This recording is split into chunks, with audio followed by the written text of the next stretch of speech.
नमस्कार, AB star news देख रहे हैं आप और मैं हूं आपके साथ सोहन सिंह। वक्त हो चला है हमारी देवभूमि का, जिसमें बात करेंगे उत्तराखंड की तमाम अहम खबरों की। शुरुआत करेंगे बीजेपी विधायकों के लिए लगने वाले चिंतन शिविर के खबर के साथ में। दरअसल बीजेपी उत्तराखंड में अपने विधायकों के लिए जल्द ही एक चिंतन शिविर का आयोजन करेगी, जिसमें उत्तराखंड के विकास कार्यों को लेकर चर्चा की जाएगी।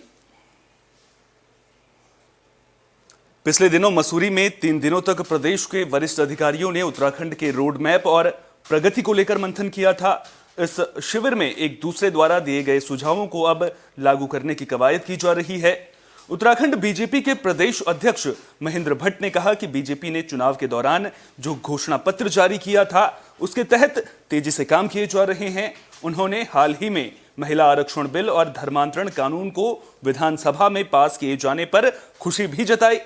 बीजेपी अध्यक्ष ने कहा कि पार्टी के नेता और कार्यकर्ता जनता के बीच पहुंचकर उनके सुझाव को इकट्ठा कर रहे हैं और उसी के तहत प्रदेश सरकार आगे काम कर रही है। आने वाले दिनों में उसी तरह से विधायकों के लिए भी चिंतन शिविर लगाया जाएगा। जिस तरह से पिछले दिनों मसूरी में अधिकारियों के लिए 3 दिवसीय चिंतन शिविर का आयोजन किया गया था, तो एक तरह से हम कह सकते हैं कि बीजेपी अभी से मिशन 2024 की तैयारियों में जुट गई है और लगातार विधायक लोगों के बीच में पहुंच रहे हैं और बीजेपी जिस विकास के मुद्दे पर लगातार वोट मांगती है, उसे धरातल पर उतारने की कोशिश भी लगातार बीजेपी विधायकों के द्वारा अब की जा रही है। और इसीलिए कामों को सही ढंग से विधायक कर सकें, कौन से वो काम हैं जो अधूरे रह गए हैं, इसी के लिए चिंतन शिविर का आयोजन अब बीजेपी के द्वारा किया जाएगा।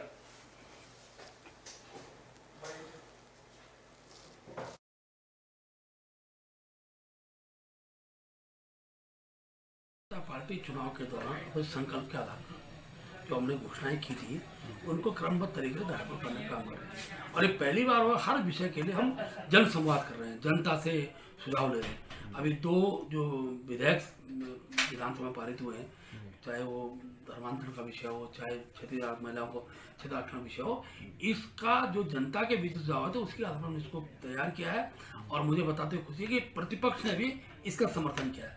बहुत जल्दी जो और ज्वलंत विषय है, जिन विषयों को हमने अपने घोषणा पत्र में हमने चुनाव के दौरान रखे थे, उन सब विषयों पर, चाहे आपका भू कानून का विषय हो, चाहे आपका समान आरक्षण संहिता का विषय हो, और भी, क्योंकि माननीय मुख्यमंत्री जी पूरे प्रत्येक जिलों के अंदर जा रहे हैं, हमारी प्रदेश सरकार के मंत्रीगण सब जिलों के अंदर जा रहे हैं। धीरे धीरे जनता के बीच के ऐसे अनेकों विषय जब निकल कर आते हैं, उन विषयों का समाधान किस स्तर पर हो सकता है, उसकी एक पूरी व्यापक।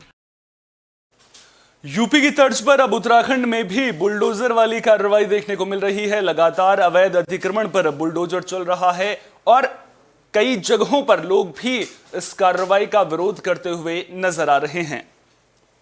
इसी कड़ी में मसूरी में जिला प्रशासन ने दूसरे दिन भी देहरादून मसूरी मार्ग पर सड़क किनारे हो रहे अवैध अतिक्रमण और निर्माण को भारी विरोध के बाद जेसीबी से ध्वस्त कर दिया।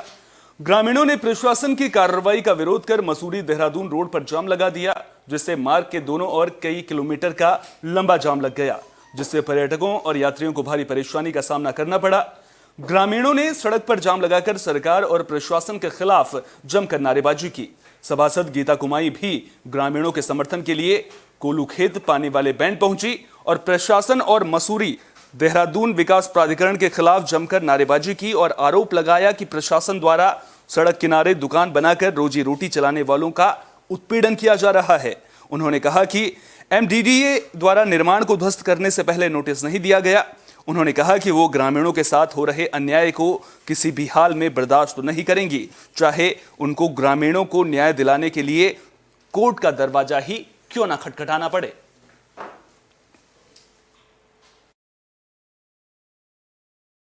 खत्म हो रखा, कोविड में खत्म हो रखा 2021 में, ठीक है। यहाँ ये सील पड़ा हुआ था, 2 साल हो गए इसको सील हुए हो, ठीक है। गार्जियन कोई मेरा है नहीं, बेटा मेरा 11 साल का है, अभी 3 मेरी बिटिया है, मेरे साथ कोई है नहीं देखने वाला। मैं यहाँ खुद पैदल आई, मैं भट्टे खोल के पास रहती हूँ, मैं किराए में, वहाँ से मैं यहाँ देखने आई। यहाँ तो ना तो कोई नोटिस टंगा हुआ था और ना मेरे को कोई सूचना मिली। फिर मैंने 1-2 जगह पता किया, वकीलों के द्वारा पता किया, क्योंकि मेरे को इतनी जानकारी है नहीं। मैंने पता किया, मैंने कहा मेरा कोई नोटिस नहीं आया, कोई दिक्कत तो नहीं है। उन्होंने कहा कि वो सील है, वो ऑलरेडी सरकार के पास है, आपको कोई आपत्ति नहीं होगी, आपत्ति होगी तो पहले सूचना देंगे वो आपको। बिना बताया आपको? बिना बताया मेरे को तो सुबह पता लगा, मैं देहरादून जा रखी थी, मैं अपने बेटे के पास, मेरा बेटा देहरादून हॉस्टल में है, वो मेरे पास फोन आया, मेरी बेटी कल आई थी, पता करने भट्टे से वो पैदल आए, दूसरे पड़ोसियों को अपने साथ में लाए। उन्होंने कल बोला कि ये नहीं टूटेगा, ये सील बंद है, ठीक है। अभी मेरे को खबर मिली कि ये टूट गया। कार्रवाई होनी चाहिए, वो जनहित में होनी चाहिए और विधिवत रूप से होनी चाहिए, लेकिन यहाँ पे विधि का, कानून का उल्लंघन हुआ है, जिसकी हम कड़ी निंदा करते हैं और विरोध करते हैं। बहुत से परिवार ऐसे हैं जिनके कागज बिल्कुल सही है, अपनी भूमि है, उन पर भी कार्रवाई कर दी गई है। और किसी भी कार्रवाई का एक आधार होता है, अगर आधार नशा है या बुरी चीज़ें हैं तो हम भी उसमें समर्थन करते हैं, लेकिन जहाँ पर ऐसी गतिविधियाँ हो रही है उन गतिविधियों पर रोक लगनी चाहिए, उनके खिलाफ कार्रवाई होनी चाहिए। उनको हटाने की कार्रवाई चल रही है, उसमें जो सड़क को जाम किया गया था उसको समय रहते हुए हटवा दिया गया है। बाकी प्रशासन की टीम यहाँ पर लगी हुई है, एमडीडी की लगी हुई है और पुलिस अपनी सकारात्मक भूमिका में है। जो कार्य में बाधा उत्पन्न कर रहे हैं उन पर हम लोग कार्रवाई करते हैं। आप सबको पता है ये देहरादून से मसूरी रोड पे 1 माह पहले चिन्हीकरण का कार्य किया था, जिसमें बहुत सारे डिपार्टमेंट थे, एमडीडी है, फॉरेस्ट है, राजस्व विभाग है, पीडब्ल्यूडी था। उन चिन्हित करने के बाद उनको बता दिया था कि आप हटा लें जो इंक्रोचमेंट है, जो इलीगल इंक्रोचमेंट थे वो कल हमने हटाए थे। आज भी ये ड्राइव जारी है, ये हटेंगे क्योंकि लोगों ने बड़े अवैध रूप से बड़े असुरक्षित स्ट्रक्चर बनाए हैं। और आप देख रहे हैं कि लोहे के केवल जो सरिया वरिया खड़ी कर रखी है, उनमें पता नहीं लोड बियरिंग कैपेसिटी है भी कितनी है, तो इस जान माल का खतरा ना बन जाए बाद में ये, तो इन सबको हटाने के लिए निर्देश एमडीडी ने पहले भी जारी किया। बुलेटिन में बात हरिद्वार की भी कर लेते हैं। हरिद्वार में अवैध खनन बड़ी परेशानी बनकर सामने आ रहा है। आए दिन इसकी शिकायतें भी की जाती हैं, लेकिन इसके बावजूद नतीजा वही ढाक के 3 पात नजर आता है। वहीं अब हरिद्वार उप जिलाधिकारी पूरण सिंह राणा और जिला खनन अधिकारी प्रदीप कुमार की अवैध खनन भंडारण के विरुद्ध बड़ी कार्रवाई देखने को मिली है। 3 स्क्रीनिंग प्लांट को सीज किया गया है। एक्शन के बाद अवैध खनन और भंडारण माफिया में हड़कंप मच गया है। कृष्णा, शाकुंभरी और पंजाब स्क्रीनिंग प्लांट को सीज किया गया है। गंगा नदी के पास स्थित बुग्गे वालों को भी सख्त हिदायत दी गई है। जिलाधिकारी हरिद्वार विनय शंकर पांडे के निर्देश पर सुबह सुबह यह कार्रवाई देखने को मिली है।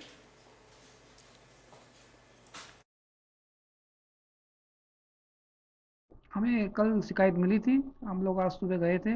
3 स्क्रीन प्लांट भोजपुर में सीज किए गए हैं, तीनों की आईडी बंद कर गई है। जितना भी मेटेरियल उस पर इलीगल मिला है उसकी पैमाइश करके आख्या तैयार की जा रही है, इसको जिलाधिकारी महोदय को प्रेषित कर जाएगी। तब तक केंद्र सरकार ने सिंगल यूज प्लास्टिक पर बैन लगा रखा है, लेकिन इसके बावजूद भी दुकानों पर सिंगल यूज प्लास्टिक का धड़ल्ले से इस्तेमाल किया जा रहा है। लेकिन अब जगह जगह पर जिला प्रशासन इसको लेकर एक्टिव नजर आ रहा है। इसी कड़ी में पौड़ी जिलाधिकारी डॉक्टर आशीष चौहान देर शाम को पौड़ी शहर में औचक निरीक्षण करने पहुंचे। उन्होंने विभिन्न दुकानों में single use plastic non woven थैलों को जब्त किया। उन्होंने दुकानदारों को सख्त चेतावनी दी कि अगर प्लास्टिक के थैलों का उपयोग और ग्राहकों को उसमें सामान दिया गया तो उनके खिलाफ सख्त कार्रवाई की जाएगी। जिलाधिकारी ने धारा रोड स्थित विभिन्न दुकानों का निरीक्षण करते हुए प्लास्टिक के थैलों को जब्त भी किया। उन्होंने दुकानदारों को कहा कि कोई भी दुकानदार इस तरह के थैलों का उपयोग करते हुए पकड़ा जाता है तो उसका चालान किया जाएगा। जिलाधिकारी ने संबंधित अधिकारियों को निर्देश दिया कि वक्त वक्त पर चेकिंग अभियान चलाएं और लोगों को प्लास्टिक का उपयोग न करने को लेकर जागरूक भी करें।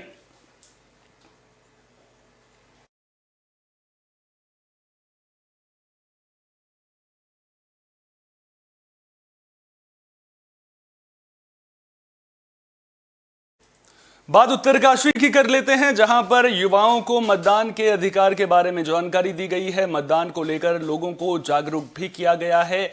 जिन युवाओं की उम्र 18 साल हो गई है उनका वोटर आईडी कार्ड भी बनवाया गया है। तो उत्तरकाशी के रामचंद्र उनियाल राजकीय स्नातकोत्तर महाविद्यालय में 18 साल की उम्र पूरी कर चुके छात्र छात्राओं को मतदान के लिए फोटो पहचान पत्र और मतदान आईडी का निर्माण करने के लिए प्रेरित किया गया। महाविद्यालय के मुख्य परिसर में बीएससी प्रथम वर्ष की छात्र और छात्राओं द्वारा मतदान पहचान पत्र बनवाए गए, जिसमें महाविद्यालय की प्राचार्य प्रोफेसर सविता गैरोला ने सभी 18 साल पूरे कर चुके छात्र छात्राओं को लोकतंत्र की शक्ति के बारे में जानकारी दी। जिन छात्र छात्राओं ने 18 साल की उम्र पूरी कर ली है उन्हें मतदाता पहचान पत्र बनाने का फॉर्म भी दिया गया, जो स्थानीय बीएलओ श्रीमती गीता देवी द्वारा छात्र छात्राओं को दिया गया है।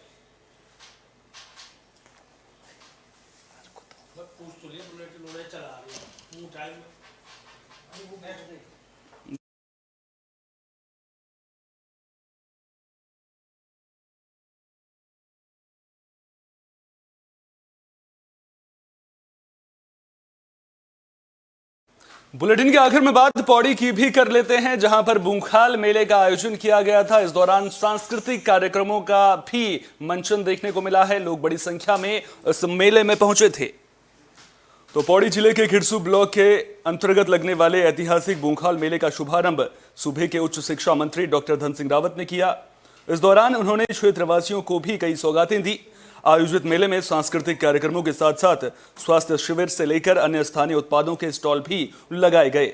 प्रसिद्ध कालिका देवी मंदिर में लगने वाले बूंखाल मेले में पहले पशु बलि की प्रथा थी, लेकिन कोर्ट के आदेश के बाद यहां पशु बलि प्रथा समाप्त कर दी गई है। आयोजित मेले में आसपास के गांव के हजारों ग्रामीण पहुंचे थे। वहीं इस दौरान कैबिनेट मंत्री डॉक्टर धन सिंह रावत ने बताया कि यहां कंडारस्यू क्षेत्र के लिए पेयजल योजना की स्वीकृति की गई है। जल्द ही क्षेत्र के प्रत्येक घर में पेयजल उपलब्ध कराया जाएगा। कहा कि चोरी बंगला से पिठुंडी तक पेयजल के बड़े बड़े टैंक बनाए जाएंगे, जिससे क्षेत्र के लोगों को परेशानियों का सामना नहीं करना पड़ेगा। माता काली का जो मंदिर है, इस मंदिर की जो तमाम भक्तजनों को बहुत श्रद्धा भक्ति से यहाँ पे आते हैं। जब उनको पता है कि माता का इतना आशीर्वाद हमारे ऊपर है, तो हम माता के दर्शन करने कितनी दूर दूर से लोग यहाँ पर आते हैं। श्रद्धा भक्ति से लोग यहाँ पे आते हैं। पहले यहाँ पे बलि प्रथा थी, लेकिन वो बंद हो गई। लेकिन अब फूल, डोली, सिरफल, तमाम पूजा की जो सामग्री होती है, उससे हम माता के दर्शन करते हैं और माता को खुश करते हैं। कथा से ये हमारी जो लोक मान्यता है, देवी भगवती जगदम्बा का ये सिद्धपीठ है और यहाँ पर आने पर बहुत अच्छा लगता है। और अच्छी बात ये कि यहाँ पर बलि प्रथा अब नहीं है, वो और अच्छी बात है। और एक नया सांस्कृतिक स्वरूप इस मेले का देखने के लिए मिलता है, जो हम सबको गौरवान्वित महसूस होता है। लोगों को क्या संदेश देंगे जो लोग अपने ग्रामीण रहते हैं, नहीं है, बाहर रहते हैं, उन लोगों को इस मेले अपने देवी देवताओं के अनुष्ठान के लिए जरूर घरों को आएं। और मेले, तीज, त्योहार ही सही, ये बहाने घर आने के बहुत अच्छे होते हैं और इन अवसरों पर बूंखाल की कालिका माँ के चरणों में आने का सौभाग्य मिला है, तो मैं बहुत खुश हूँ। और यहाँ की जनता को देखकर लगता है हृदय से मैं यहाँ की जनता का धन्यवाद करती हूँ, क्योंकि बहुत सपोर्ट करते हैं। और ऐसा लगता है कि हम प्रोग्राम में नहीं, ऐसा लगता है हम किसी शादी ब्याह में आए। बहुत रोमांटिक लोग हैं, मैं सबका धन्यवाद करना चाहती हूँ। आने वाले टाइम पे किस तरह से यहाँ पे, जैसे आज माननीय मंत्री जी आए थे, तो क्या एक बेटी के नाते से क्या संदेश, यहाँ पे क्या दिक्कत लगी कलाकारों को, थोड़ा सा कुछ इस तरह से? दिक्कत तो फिलहाल कुछ नहीं लगी, लेकिन मंत्री जी ने कहा है कि जब नेक्स्ट टाइम आएंगे वो तो मंच बना के देंगे और जो भी यहाँ असुविधाएं हैं वो सही करके देंगे। तो मैं मंत्री जी से यही कहूंगी कि आप जरूर जो आपने कहा है वो आप पूरा करें और यहाँ की जनता को जो सुविधा नहीं। उत्तराखंड की खास बुलेटिन हमारी देवभूमि में फिलहाल के लिए इतना ही। देश दुनिया की तमाम अहम खबरों के लिए बने रहिए AB स्टार न्यूज के साथ, क्योंकि यहां पर खबरों का सिलसिला कभी नहीं थमता।